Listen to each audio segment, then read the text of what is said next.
जय जय रघुवीर समर्थ। गुरुर्ब्रह्मा गुरुर्विष्णू गुरुदेवो महेश्वरा। श्री सद्गुरु साक्षात परब्रह्म तस्मै श्री सद्गुरुवे नमः। जय जय रघुवीर समर्थ।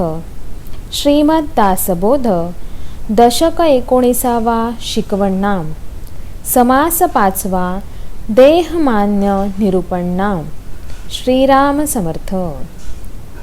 तर मंडळी, आज आपण 19व्या दशकामधला 5वा समास देहमान्य निरूपण नाम याचं श्रवण करणार आहोत। तर या समासातली पहिलीच ओवी आपण आज पाहूया। मातीचे देव धोंड्याचे देव, सोन्याचे देव रुप्याचे देव, काशाचे देव पितळेचे देव, तांब्याचे देव चित्रलेपे। पहा, इथे समर्थांनी पहिलीच ओवी अशी दिली आहे की मातीचे देवांचे जे काही प्रकार आहेत, जे आपण देहाने ह्या मान्य केलेले आहेत, अशा या देवाच्या प्रकारांची किंवा हा देवाने देहाचं रूप घेऊन जे काही इथे अवतार घेऊन जे काही इथे प्रसिद्धी मिळवलेली किंवा जे काही कार्य केलेलं आहे ते आपण मान्य केलेलं आहे आणि त्या कार्याची इथे प्रचिती आहे आणि त्या कार्यामुळे त्या देवांना आपण मानतो आणि ते सगळे देव आपण त्यांची भक्ती करतो, आराधना करतो, असं इथे समर्थ म्हणतायत। तर इथे किती वेगळ्या वेगळ्या प्रकारचे देव आहेत याची आपल्याला समर्थांनी ओळख करून दिलेली आहे। बघा किती प्रकारचे, तर मातीचे देव असतात, धोंड्याचे देव असतात म्हणजे दगडाचे देव असतात। मातीचेही देव असतात ज्या मातीतून मूर्ती साकार होते आणि त्या मातीच्या मूर्तीला आपण देव मानतो। आता समजा एखाद्या मातीची मूर्ती विठ्ठलाची केली तर आपण त्या मातीला विठ्ठलाचं रूप आल्यामुळे आपण त्याला देव मानतो, त्याची देव म्हणून पूजा करतो, कारण त्या मातीने ती मूर्ती घडवण्यासाठी कष्ट घेतलेले आहेत, त्याच्यावर कष्ट केले। त्या मातीवर जेव्हा कष्ट करू तेव्हा ती माती तशी घडते आणि तिच्यातून तेव्हा तो विठ्ठल साकार होतो आणि आपण तेव्हा त्याला नमस्कार करतो। म्हणजे त्याला यातना आहेत, देवपण येण्यासाठी यातना आहेत, त्या यातना त्या मातीने सोसलेल्या आहेत, त्यामुळे तिच्यातून तो देव निर्माण झालेला आहे। तसाच धोंड्याचा देव म्हणजे दगडाचाही देव बनवला जातो, कारण दगडालाही तसाच त्या ह्याने तासलं जातं दगडाला, तेव्हा तो दगड देव होतो आणि त्या देवाच्या रूपाला आपण पूजा करतो। त्या दगडालाही कष्ट सोसावे लागतात। सोन्याचे देव रुप्याचे देव म्हणजे सोन्याचंही तसंच आहे।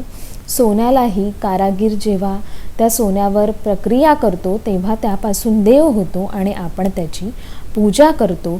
रुप्याचे देव, रुप्यालाही सेम तसंच प्रक्रिया आहे, तेव्हा त्याच्यात देवपण येतं। एकंदरीत समर्थांना असंच सांगायचं आहे की देवपण घेण्यासाठी त्याच्यासाठी खूप मोठ्या यातना सहन कराव्या लागतात, तेव्हा देवपण प्राप्त होतो, असं समर्थांचं म्हणणं आहे। काशाचे देव पितळेचे देव, तांब्याचे देव चित्रलेपे, अशा ह्या सगळ्या प्रकारचे देव करायचे तर त्यांच्या त्या यातना सोसाव्या लागतात आणि हे वेगळे वेगळे चित्र तेव्हा आपल्याला उभी राहिलेली दिसतात। रुवीच्या लाकडांचे देव, पोवळ्यांचे देव, बाण तांदळे नर्मदे देव, शालिग्राम काश्मीरी देव, सूर्यकांत सोमकांत, हे सगळे देवांचे प्रकार आहेत जे समर्थांनी आपल्याला दाखवलेले आहेत।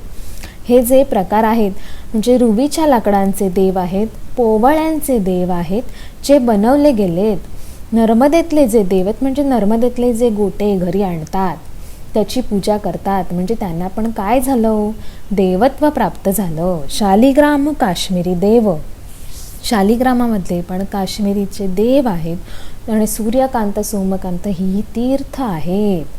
तर हे सगळे जे देव आहेत ते इथे समर्थांनी आपल्या त्याची ओळख करून दिलेली आहे. ताम्र नाणी हेमनाणी कोणी पूजती देवार्चनी, चक्रांगीत चक्रतीर्थाहुनी घेऊन गेली.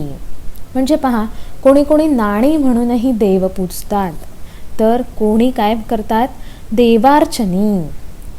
चक्रांगीत चक्रतीर्थाहुनी म्हणजे सगळीकडे फिरतात, सगळी तीर्थ फिरतात, तिथलं पाणी आणलं जातं, त्यालाही देवत्व प्राप्त होतं.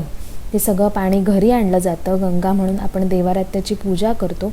हे सगळं कशातून आहे हो, तर ह्याला जे काय आहे ते देवत्व प्राप्त झालेलं आहे असं सगळ्यांचं म्हणणं आहे, असं मान्यता आहे. तर ती मान्यता समर्थांनी आपल्याला इथे दाखवून दिलेली आहे. आणि ही मान्यता जी दाखवलेली आहे समर्थांनी, ती आपण मान्य केलेली आहे. कारण काय आहे, ह्या देवत्व प्राप्त होण्यासाठी तर कसं आहे, ते जया अंगी मोठेपण तया यातना कठीण, देवत्व निर्माण होण्यासाठी जे मोठेपण अंगी आलेलं आहे आणि त्यामुळे ह्या सगळ्या यातनामधून तिथे हा देह, हे देवत्व इथे प्राप्त झालेलं आहे. पुढे पाहूया. उदंड उपासनेचे भेद किती करावे विशद, आपलाले आवडीचा वेध लागला जनी. इथे काय म्हटलंय, उदंड उपासनेचे भेद म्हणजे जे काही वेगळ्या वेगळ्या प्रकारची उपासना केली जाते ती प्रत्येकाची वेगळी असते. ज्याच्या त्याच्या परीने प्रत्येकजण वेगळी भक्ती करतो, वेगळ्या प्रकारची उपासना करतो. ती ज्याच्या त्याच्या सोयीनुसार, ज्या त्याच्या आवडीनुसार अशी ती उपासना असते. आवडीचे वेध म्हणजे जे काही कोणाला काही आवडतं त्यानुसार त्या व्यक्तीला, त्या मनुष्याला तसे वेध लागलेले असतात. परी त्या सकळांचेही कारण, मुळी पहावे स्मरण, तया स्मरणाचे अंश जाण नाना देवते. आणि त्याची प्रत्येकाची काय असतात, कारणही निरनिराळी असतात. आणि ह्या स्मरणातून जी काही, त्या भक्तीतून जी काही प्राप्ती होते ती प्राप्ती वेगळ्या वेगळ्या देवत्वानुसार वेगळी वेगळी असते. मुळी द्रष्टा देव तो एक, त्याचे जाहले अनेक, समजो न पाहता विवेक, उमजो लागे. मुळी द्रष्टा देव तो एक, पण समर्थांनी इथे काय सांगितलेलं आहे, जरी नाना प्रकारचे देव असले तरी पण काय आहे, मुळी दृष्टा, मूळ काय आहे, सगळ्याचं एक आहे. मूळ सगळ्यांचं एकच अंतःकरण पंचक, तो परब्रह्म हा एकटा आहे. सगळ्यांच्या मुळाकडे तोच आहे, प्रत्येकाच्या अंतःकरणामध्ये तोच आहे. जरी सगळेजण वेगळे वेगळी भक्ती उपासना करत असले तरी पण तो अंतःकरण पंचक किंवा तो अंतरात्मा, तो परब्रह्म हा वेगळा नाही आहे असं समर्थांचं म्हणणं आहे. पण हे जे कोणी समजून घेईल कशामधून, तर विवेकामधून. हे जर विवेकामधून समजून घेतलं तर त्याचा समजून घेण्याचा प्रयत्न सफळ होणार आहे, तर त्याला ते उमगणार आहे, नाहीतर ह्याला काहीही अर्थ नाही असं समर्थ म्हणतायत. देहा वेगळी भक्ती फावेना, देहा वेगळा देव पावेना, या कारणे मूळ भजना देहेची आले. काय म्हणतात समर्थ, तर देहा वेगळी भक्ती पावेना म्हणजे आपण वेगळे वेगळे देह बघतो आणि त्याप्रमाणे भक्ती करतो. देहा वेगळा देव पावेना म्हणजे देह वेगळा आहे, तस त्याप्रमाणे देवही वेगळा वेगळा असं समर्थांचं म्हणणं आहे. आणि त्याप्रमाणे आपण त्याचं भजन कीर्तन करत असतो. ते पण कशामध्ये आपण अडकतो, समर्थ म्हणतात की देहामध्ये, फक्त आणि फक्त आपण देहामध्ये अडकतो. त्यामुळे आपल्याला देवाची ओळख इथे होत नाही असं समर्थ म्हणतात. तर त्यामुळे समर्थांचं सांगणं इथे की देहामध्ये अडकू नको, आत्मातला अंतरात्मा तो देव कोण आहे त्याची ओळख घे, म्हणजे तुला ह्या जगण्याचं, ह्या आपण ज्या कार्यासाठी आलेलो आहे त्याचं सार्थक होईल. ह्याला जीवनाचा सार आपल्याला तेव्हा कळणार आहे असं समर्थ म्हणतायत. पुढे पाहूया. देहे मुळीच केला वाव, तरी भजनासी कैचा ठाव, म्हणोनी भजनाचा उपाव, देहात्मयोगे. देहे मुळीच केला वाव म्हणजे काय म्हणताय तो समर्थ, तर देहाचा वाव म्हणजे काय हो, आपण देह घेऊन बसू नकोस, असं समर्थांचं म्हणणं आहे. देह घेऊन बसू नको, त्याच्यामध्ये अडकू नकोस. तर त्याच्या मागे त्या देह जर बघितलास तर तू कितीही मोठी भक्ती केलीस तरी त्याचा काहीही अर्थ नाही आहे, ती फुकट जाणार आहे. म्हणून समर्थ म्हणतायत की इथे देहामध्ये अडकू नकोस. जी भक्ती आहे ती मनापासून अंतःकरणापासून कर, म्हणजे ती भक्ती त्या परब्रह्मापर्यंत पोहोचेल. देहे विण देव कैसा भजावा, देहे विण देव कैसा पूजावा, देहाविण मोहछाव कैसा करावा, कोण्या प्रकारे. म्हणजे इथे देहालाही किती महत्त्व आहे ते इथे समर्थांनी दाखवून दिलेलं आहे. तर नुसता देह नाही आहे आणि आपल्या देहामुळे काय होते हो, तर देहामुळे ओळख होते. देह दिसतो ना, देह दिसतो आपल्याला, त्यामुळे त्याची आपल्याला ओळख आहे. परब्रह्म दिसत नाही. त्यामुळे आता बघा ना, आपण साधारण उदाहरण घेऊया. तर हे जे राम आले त्यांचा अवतार घेऊन इथे पृथ्वी तलावर आले. परब्रह्म श्रीराम म्हणून इथे त्यांनी कार्य केलं. ते आपल्याला दिसत होते राम या रूपात, म्हणून आपण त्यांची पूजा केली. पण तो परब्रह्म एक वेगळा आहे का हो, नाही, तर एकच परब्रह्म आहे. पण त्यांनी ह्या पृथ्वी तलावर तुमच्या आमच्यासाठी इथे रामाच्या रूपात येऊन काय केलं, कार्य केलं. त्याच्यामुळे आपण त्या रामाची काय करतो, पूजा करतो. त्याप्रमाणे श्रीकृष्णही आले, ते त्या वेळेला आले आणि इथे कार्य केलं. त्याच्यामुळे ते श्रीकृष्णाचा देह घेऊन आले आणि त्याप्रमाणे त्यांनी कार्य केलं आणि ते अंतःकरणामध्ये विलीन झालेले आहेत, अंतःकरण पंचकामध्ये गेलेले आहेत. पण त्यांनी ते कार्य पूर्ण केलं. त्याच्यामुळे आपल्याला ओळख म्हणून श्रीकृष्णाची आपण पूजा करतो. अशा प्रकारे समर्थांचं म्हणणं आहे, देहे विण देव कैसा पेजवावा.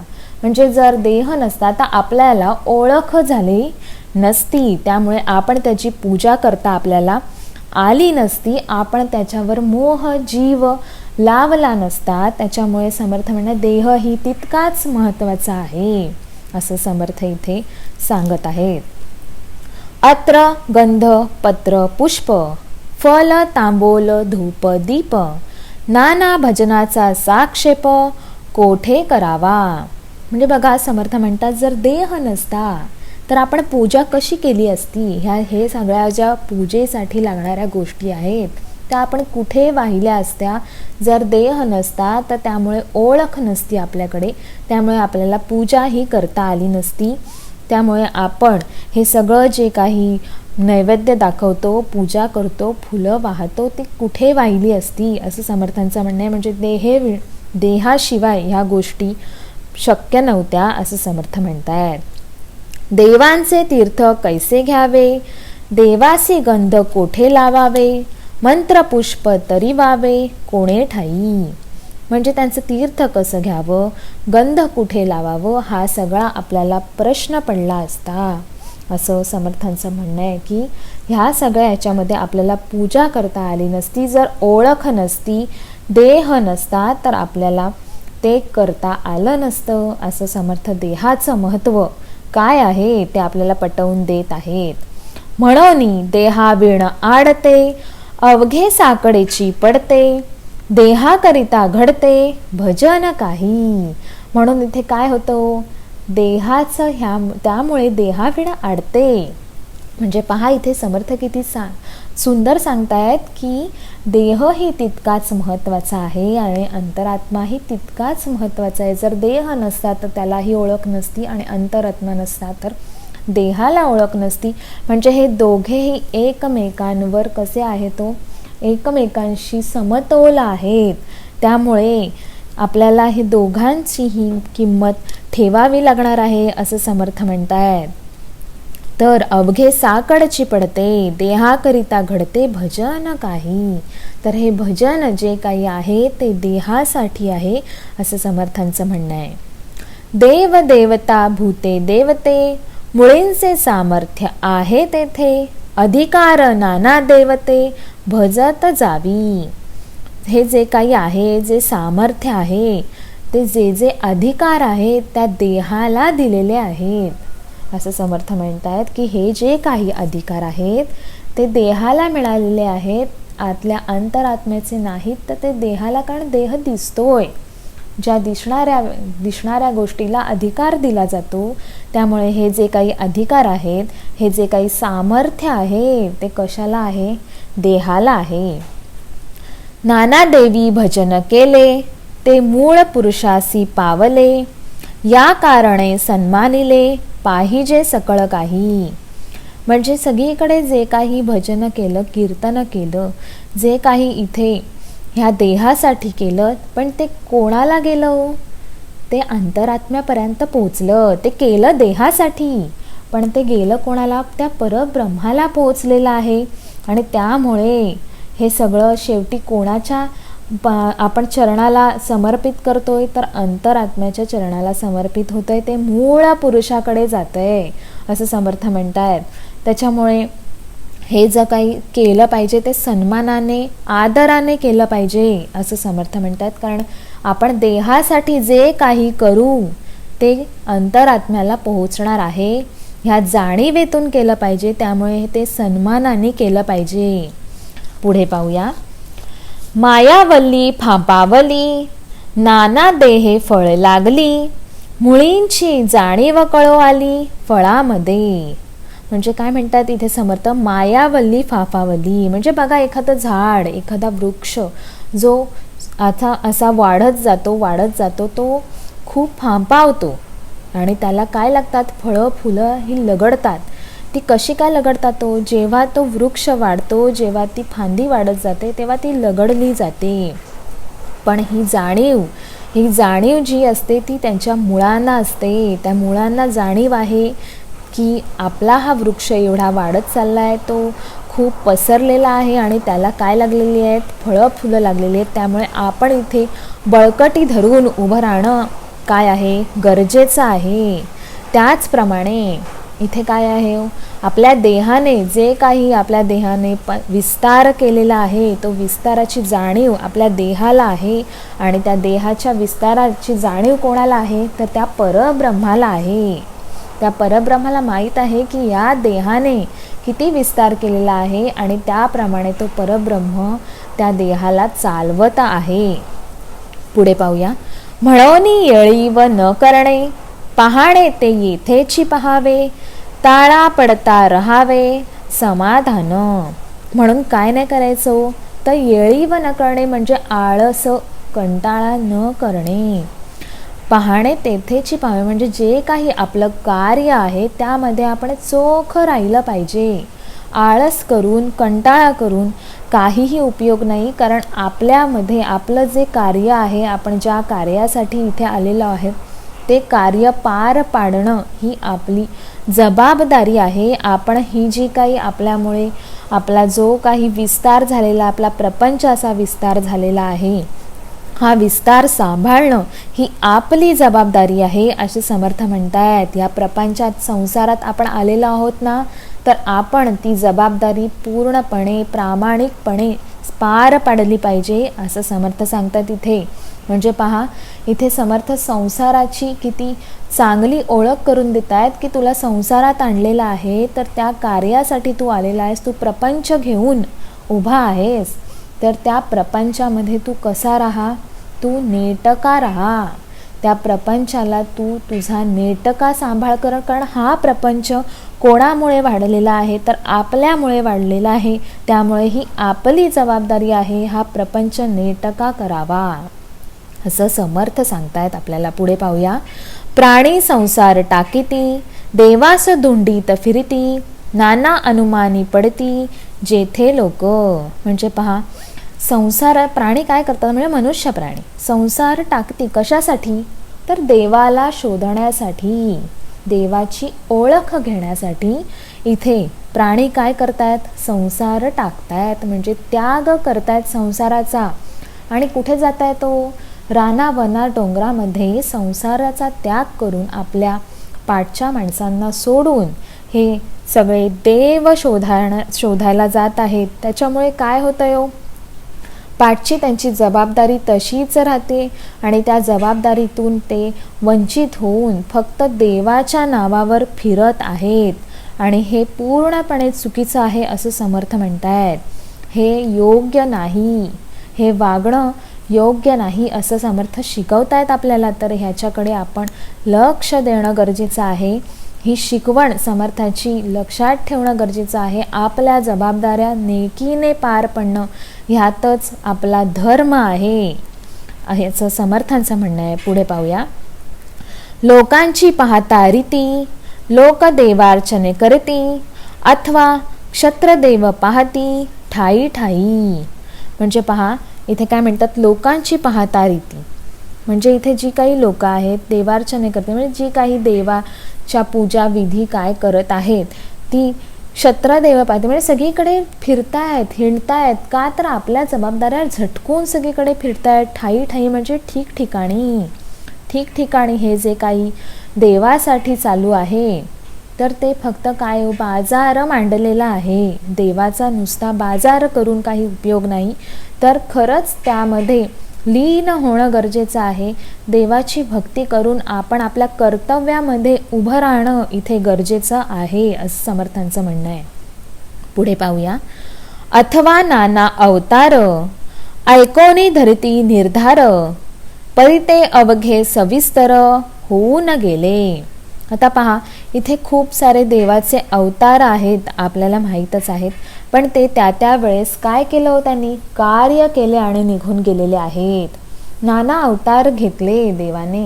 कशासाठी? त्यांचं कार्य करण्यासाठी, या पृथ्वी तलाचं रक्षण करण्यासाठी समर्थांनी खूप अवतार घेतले आणि त्या अवताराचं कार्य होऊन गेलेलं आहे. तर पुढे पाहूया. एक विष्णू, एक ब्रह्मा विष्णू महेश, म्हणून म्हणती हे विशेष, गुणातीत तो जगदीश, तो पाहिला पाहिजे. म्हणजे जे काही आपण देव मानतो, आपण ब्रह्मा विष्णू महेश जे काही आहेत ते कसे आहेत तर विशेष आहेत. पण ह्या सगळ्यांमध्ये विशेष कोण आहे? जगदीश आहे. म्हणजे कोण? जो परमात्मा आहे, परब्रह्म आहे, तो मूळ आहे, तो काय आहे? विशेष आहे. त्याच्या सामर्थ्यावर किंवा त्याच्या भक्तीवरच हे जग चालतं. तो परब्रह्म आहे. तो कुठल्या रूपात आहे का हो? तर नाही, तो कोणत्याही रूपात नाही आहे, कोणत्याही देहामध्ये नाही आहे. तर तो परब्रह्म वेगळा आहे आणि हा परब्रह्म तोच जो आहे तो जगदीश आहे आणि त्या जगदीशाची आपण ओळख घेणं गरजेचं आहे. देवासी नाही थानमान, कोठे करावे भजन, हा विचार पाहता अनुमान होत जातो. म्हणजे काय हो? देवाला काय नाहीये? थानमान नाहीये आणि त्याची भक्ती कुठे करावी असं काही निश्चित नाहीये. आपण देवाची भक्ती कुठेही करू शकतो. बसल्या ठिकाणी फक्त नामस्मरणातूनही देवाची काय होऊ शकते हो? भक्ती होऊ शकते. तर भक्त प्रल्हाद नाही का? बसल्या ठिकाणी फक्त नामस्मरणामध्ये त्याने भक्ती केली आणि एवढ्या त्यांच्या भोगामधून म्हणजे त्याच्यावर जे काही प्रसंग आले प्रल्हादावर, त्या प्रल्हादावर प्रसंगामधून त्याने नारायणाने त्यांना सोडवलं. तर कसं सोडवलं? कारण फक्त भक्तीतून नामस्मरणाच्या जीवावर भक्त प्रल्हाद सुटलेले आहेत. तर त्यांची भक्ती त्याने कुठेही जरी जाता येता खाता पिता त्याने फक्त नामस्मरण केलेलं आहे. आणि अशी भक्ती की ज्याला काय नाहीये? अनुमान नाहीये. आपण ती कुठेही करू शकतो. नसता देवाचे दर्शन, कैसे न होई जे पावन, धन्य धन्य ते साधुजन, सकळ जाणती. म्हणजे देवाचं दर्शन झालं नाही, एखाद्या देवळात गेलो आणि आपल्याला देवाचं दर्शन त्या झालेलं नाही, खूप गर्दी आहे, तर तो पावत नाहीये असं नाहीये. असं आहे का हो? तर जर दर्शनच झालं ते फक्त काय आहे हो? तिथलं कार्य करून गेलेली तिथे ती मूर्ती आहे. त्याच्यामध्ये देवत्व आहे का हो? फक्त आपण त्यांची पूजा करतो आपल्या समाधानासाठी. पण तिथलं कार्य, त्या मूर्तीचं तिथलं कार्य झालेलं आहे. त्यामुळे ते जे देवाचं दर्शन झालं नाही मंदिरामध्ये तर ती पावलेली नाही, हा चुकीचा समज आहे असं समर्थ म्हणतात. धन्य धन्य ते साधूजन सकळ जाणते. पण जो कोणी साधू आहे त्याला याची जाणीव आहे की आपल्या अंतःकरणामध्ये सुद्धा कोण आहे, देवत्व आहे. आपलं अंतःकरण जे आहे ते देवत्वाचंच आहे. आपण इथून मनापासून भावनेतून इथून नमस्कार केला तरी तो देवापर्यंत पोहोचतो. असं ही जी काही जाणीव आहे तो कसा आहे, तो खरा साधू आहे.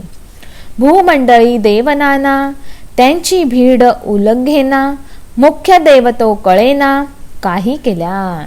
म्हणजे पहा, आपल्या भूमंडळामध्ये किती प्रकारचे देवता, आपण 33 कोटी देवांची भक्ती करणारे लोक आहोत. तर हे एवढ्या भक्तीमध्ये, ह्या भक्तीमध्ये एवढ्या आपल्याला देव शोधणं किती कठीण आहे. पण तो देव कळेल तेव्हा त्याला सोपं जेव्हा पडेल, जेव्हा तो देव काय आहे तो कळेल.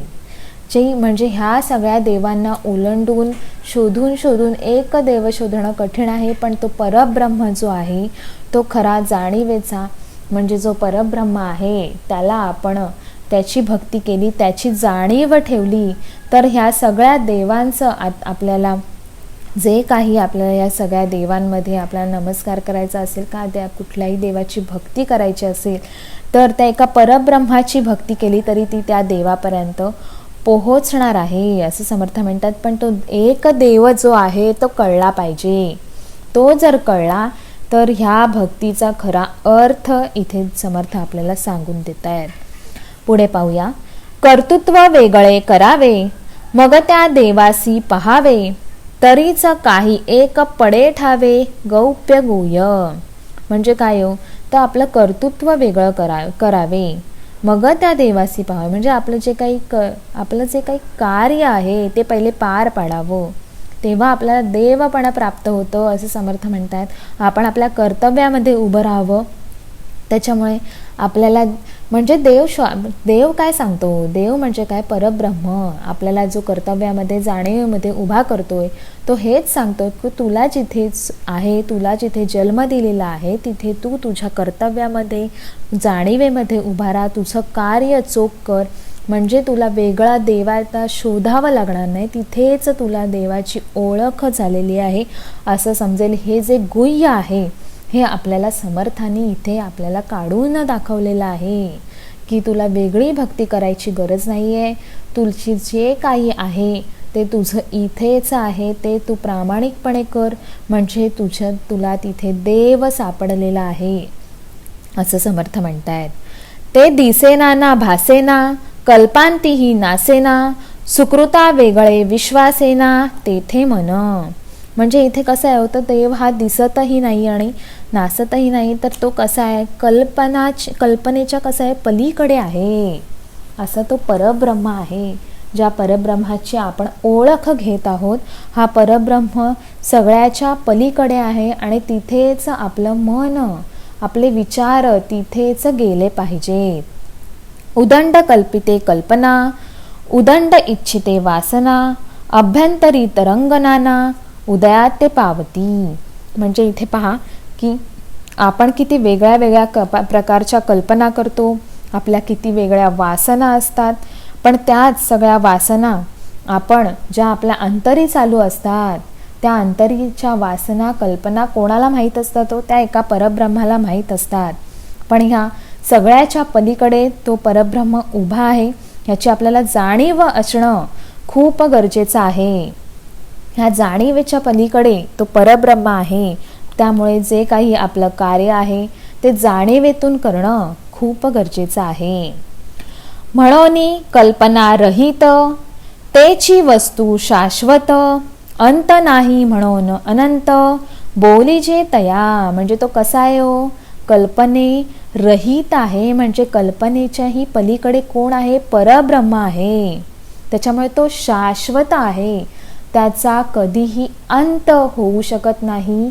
तो अनंतामध्ये लीन झालेला आहे, तो अनंत आहे. म्हणजे पहा, देहाचा अंत होतो, देहाचा अंत होऊ शकतो कारण त्याचं कार्याकारण आपण इथे देहामध्ये आपण आदलेलं असतो. देहामध्ये येऊन इथे कार्य करून आपण इथून निघून जातो, कारण तो देहामध्ये आलेला मनुष्य आहे, तो देहामध्ये त्याचा अंत हा निश्चित आहे. पण आपला देह इथे त्याग केल्यानंतर जो अंतरात्मा आहे तो अनंतामध्ये विलीन होतो, आणि ह्या अनंतामध्ये विलीन झालेला अंतरात्मा आहे त्याचा अंत होत नाही, त्यामुळे तो अनंत ठरतो असं समर्थ म्हणतायत. पहा किती सुंदर समर्थाने इथे सांगितले आहे की तो कसा आहे, कल्पनेच्याही पलीकडे आहे असा तो अनंत आहे. हे ज्ञानदृष्टीने पाहावे, पाहोन तेथेची राहावे, निजध्यासे तद्रूप व्हावे, संत त्यागे. म्हणजे पहा इथे समर्थ काय म्हणतात, हे कधी कळेल, जेव्हा आपल्याला हे ज्ञान कळेल, हे ज्ञानदृष्टी जेव्हा आपल्याकडे येईल तेव्हा आपल्याला ही गोष्ट कळेल की आपला देह, ह्या देहामध्ये अडकण्यामध्ये काहीही अर्थ नाही आहे. हा देह एक दिवस आपण इथे सोडणार आहोत, आणि आपला आत्मा आहे, तो अंतःकरण आत्मा आहे, तो अनंतामध्ये विलीन होणार आहे. हे जेव्हा आपल्याला ज्ञान होईल तेव्हा आपण ह्या ज्ञानदृष्टीने हे पाहू आणि त्या निजध्यासामध्ये आपण राहू. त्याच्यामुळे आपल्याला कळेल की आपण काय, कशासाठी आलेलो आहोत, खरा जीवनाचा आपला अर्थ काय आहे ते आपल्याला इथे समर्थाने दाखवून दिलेलं आहे. त्यामुळे आपलं कार्य करणं हे आपली मुख्य जबाबदारी आहे असं समर्थ म्हणतायत. आणि हे जेव्हा आपण संग त्यागे, म्हणजे आपण जेव्हा ही सगळी जी काही विषय विकारांची संगती आहे ती त्यागली, तेव्हा तरच आपल्याला ही ज्ञानदृष्टी येईल, आणि ह्या ज्ञानदृष्टीमध्ये आपण हे सगळं पाहू शकतो असं समर्थ म्हणतायत. नाना लीळा नाना लाघवे, ते काय जाणीजे बापुड्या जीवे, संत संगे स्वानुभवे, स्थिती बाणे. म्हणजे इथे काय म्हणतात, नाना लीळा म्हणजे नाना प्रकारच्या ज्या काही लीला आहेत, जे काही इथे कार्य आहे ते जाणलं पाहिजे. बापुड्या जीवे म्हणजे काय, जाणीजे बापुड्या जीवे म्हणजे ते जाणलं पाहिजे, आपल्या जीवाला ते कळलं पाहिजे. ते जेव्हा कळेल, जेव्हा हे कसं कळेल तर आपल्याकडे ज्ञानाची दृष्टी असेल तेव्हा आपल्याला हे कळेल. आपण जर संत संगी असू, म्हणजे आपण हे सगळं व्यवस्थित ज्ञानाचं ऐकत असू, तर आपण हे श्रवण घेत असू, संतांच्या श्रवणामध्ये असू, तेव्हा आपल्याला कळेल. आणि तेव्हा आपल्याला हा स्वानुभव इथे समर्थ आपल्याला करून देत आहे. त्या स्वानुभवातून आपल्याला ह्या सगळ्या गोष्टी कळणार आहेत. पुढे पाहूया. स्थिती बाणे, ऐसी सूक्ष्म स्थिती गती, कळता चुके अधोगती, सद्गुरूचेनी सद्गती तत्काळ होते. पहा इथे समर्थ काय म्हणतात, ऐसी सूक्ष्म स्थिती गती म्हणजे ही कशी आहे हो, ही जी काही स्थिती आहे सूक्ष्म आहे, आणि ही स्थिती आपल्याला कळली पाहिजे.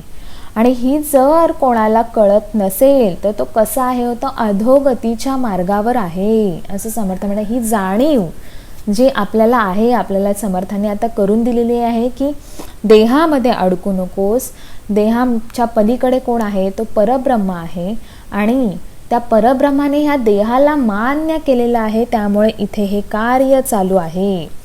पण हा देह जेव्हा आपण त्याग करतो तेव्हा आपण आपला अंतरात्मा, हे अंतरात्मा आहे तो अनंतामध्ये विलीन होतो आणि तो अनंत ठरतो. त्यामुळे आपण जे इथे जन्माला आलोय, ज्या कार्यासाठी आलोय, ते कार्य करणं इथे महत्त्वाचं आहे. ते कार्य करणंच आपलं खरं, आपली हीच अपेक्षा आहे. इथे समर्थांनी आपल्याला पाठवण्याची हीच खरी अपेक्षा आहे, आणि ती आपण पूर्ण करणं गरजेचं आहे. हे जेव्हा आपल्याला कळेल तेव्हा आपल्याला ह्या स्थितीमध्ये आपल्याला गती मिळणार आहे. जेव्हा आपण हे कार्य पूर्ण करू तेव्हा आपण ह्या गतीमध्ये उभे राहू. ही सद्गती आपल्याला इथे समर्थ देणार आहेत. आणि हे जर कळत नसेल तर फक्त आणि फक्त आपण अधोगतीच्या मार्गावर आहोत असं समर्थ सांगतायत. सद्गुरूचेनी सद्गती तत्काळ होतो, आणि सद्गुरूंच्या संगतीने, सद्गुरूंच्या कृपेने आपल्याला काय मिळते हो, सद्गती मिळते. तीही कशी मिळते तर तत्काळ मिळते, लगेच लागलीच सद्गती आपल्याला येते. कारण आपल्यातली अधोगती जाते, आपल्याला जाणीव होते, समर्थ आपल्याला जाणीव करून देतात, आपल्या चांगल्या वाईटाची जाणीव होते. त्यामुळे आपण सद्गुरूंच्या सोबत सद्गतीने इथे जातो आणि ह्या सद्गतीने आपलं जीवन कार्य करत असतो. आणि हेच समर्थांना हवंय, ह्याचीच समर्थांना अपेक्षा आहे असं समर्थ म्हणतायत. त्यामुळे इथे जन्म घेऊन आपण जे कार्य सिद्धीस नेण्यासाठी आपण आलेलो आहोत ते कार्य करणंच आपल्याला महत्त्वाचं आहे असं समर्थ सांगतायत. ऐसी सूक्ष्म स्थिती गती कळता चुके अधोगती, सद्गुरूची निसद्गती तत्काळ होते. म्हणून आपण ह्या समर्थांच्या सोबत राहू, समर्थांच्या कृपेमध्ये राहू. त्यामुळे आपल्याला सद्गती मिळणार आहे आणि या सद्गतीनेच आपण पुढे जाणार आहोत. इति श्रीदासबोधे गुरु शिष्य संवादे देहे मान्य निरूपणाम समास 5वा. जय जय रघुवीर समर्थ. श्रीराम समर्थ. तर पहा, इथे आपण 19व्या दशकातला 5वा समास इथे आज आपण श्रवण केलेला आहे. तर तुम्हाला तो कसा वाटला हे मला नक्की सांगा आणि आपल्या चॅनलला सबस्क्राईब करून पुढे शेअर करा. जास्तीत जास्त लोकांपर्यंत आपलं श्रवण पोचवा ही विनंती. जय सद्गुरू.